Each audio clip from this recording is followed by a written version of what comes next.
নারায়ণগঞ্জ ৫ আসনের কাণ্ডারি অ্যাডভোকেট আবুল কালামের নির্বাচনী প্রতীক বরাদ্দের কালে উপস্থিতি হানিফ সরদারের। নির্বাচন সফল করতে সকল প্রকার কাজের আশ্বাস।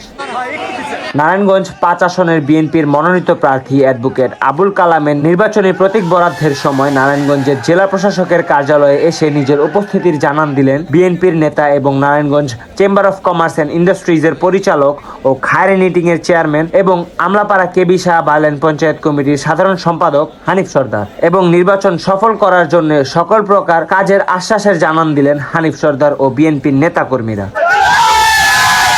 ২১শে জানুয়ারি রোজ বৃহস্পতিবার সকালে ত্রয়োদশ জাতীয় সংসদ নির্বাচনে নারায়ণগঞ্জের উজ্জ্বল মুখ নারায়ণগঞ্জ ৫ আসনের বিএনপির মনোনীত সংসদ সদস্য প্রার্থী অ্যাডভোকেট আবুল কালামের প্রতীক বরাদ্দকালে বিএনপির অসংখ্য নেতাকর্মীদের সাথে নিয়ে অ্যাডভোকেট আবুল কালামের নির্বাচন সাফল্যমণ্ডিত করতে এবং নির্বাচনী সকল প্রকার কাজে পাশে থাকার সাফ আশ্বাস জানিয়ে দিলেন বিএনপির নেতা এবং Narayanganj chamber of commerce and ইন্ডাস্ট্রিজের পরিচালক ও খায়রে নিটিংয়ের চেয়ারম্যান এবং আমলাপাড়া কেবি শাহ বালেন পঞ্চায়েত কমিটির সাধারণ সম্পাদক হানিফ সরদার ও বিএনপির সকল নেতাকর্মী বৃন্দরা।